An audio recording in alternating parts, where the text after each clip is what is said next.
में दो एक लकड़ी बिनकर लिए जाती हूँ कि अपने और अपने बेटे के लिए उसे पकाऊं और हम उसे खाएं और फिर मर जाएं। तारीफ करें, आपको समझ में आता है?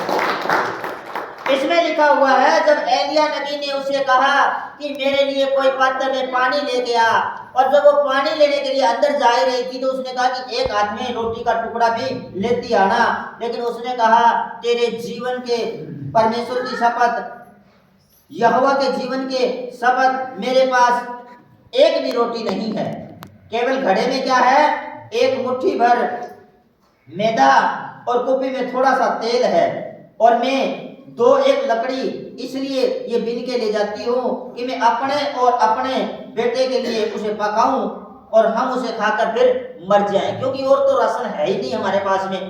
दो मुट्ठी ये मैदा और उसके बाद उसके अंदर थोड़ा सा कुप्पी में तेल है।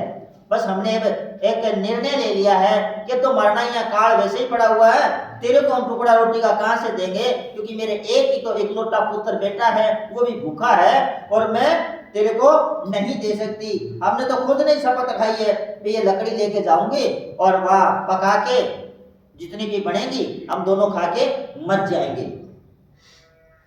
एलिया ने उससे कहा मत डर, जाकर अपनी बात के अनुसार कर, परंतु पहले मेरे लिए एक छोटी सी रोटी बनाकर मेरे पास ले आ, फिर इसके बाद अपने और अपने बेटे के लिए बनाना। तारीफ करें परमेश्वर। ये बात इंपॉर्टेंट है, आपके कमी घटी है, आप उसमें से थोड़ा सा प्रभु के लिए लेके आएंगे दिन और कहेंगे प्रभु इससे तेरा भवन बढ़ेगा।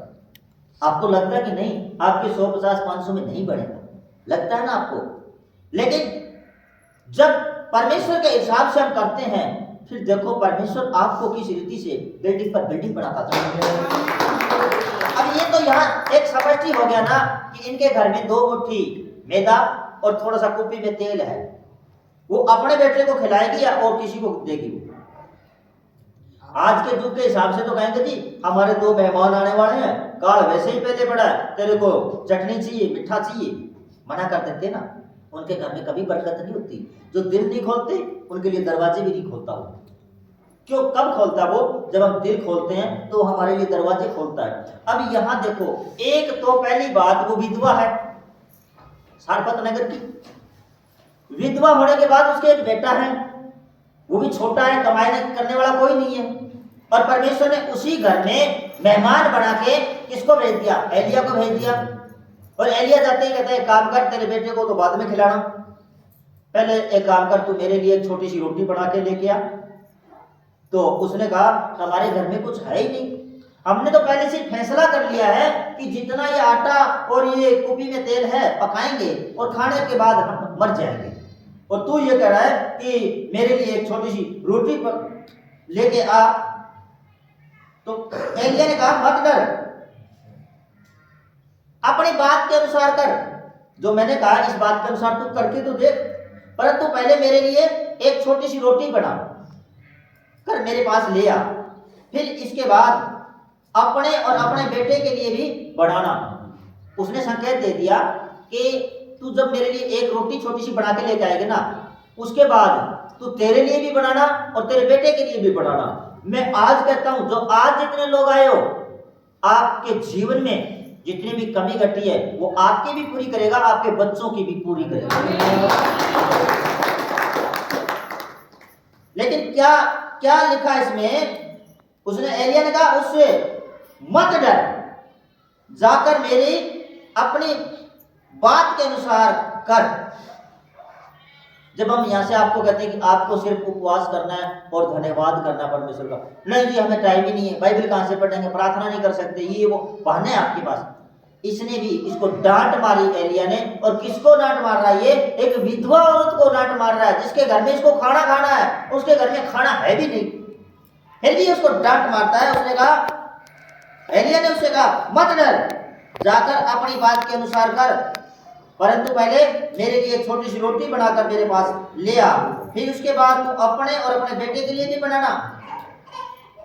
क्योंकि इजराइल का परमेश्वर यहोवा यूं कहता है, मैं आज आपसे भी कहता हूं कि परमेश्वर सृष्टि का मालिक आपके लिए क्या कहता है, सुनना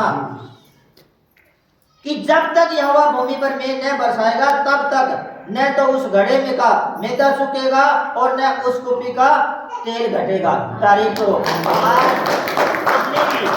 आप लोग तो बेटी पे सामान लेके आते हो, उनके घर का रसोई का राशन कभी भी नहीं घटने वाला, क्योंकि मैंने ये वचन कहता है।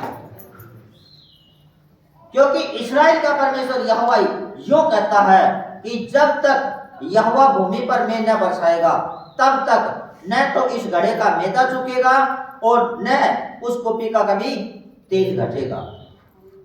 तब वह चली गई और एलिया के वचन के अनुसार किया। तब से वह और स्त्री उसका घराना बहुत दिन तक खाते रहे, बहुत दिन तक उसका घराना भी खाता रहा। तारीफ करें। क्या किया उसने? ये सुनते ही वह चली गई और एलिया के वचन के अनुसार किया। तब से वह स्त्री और उसका घराना बहुत दिन तक खाते रहे, यहोवा के उस वचन के अनुसार जो उसने एलिया के द्वारा कहा था। न तो उस घड़े का मैदा सूखा न कुपी का तेल घटा। आज जितने भी ये जो गुप्त में दान देते जाते हैं, इनके बैंक बैलेंस 2025 में कभी खाली नहीं होने वाले, इनके भरे ही रहेंगे।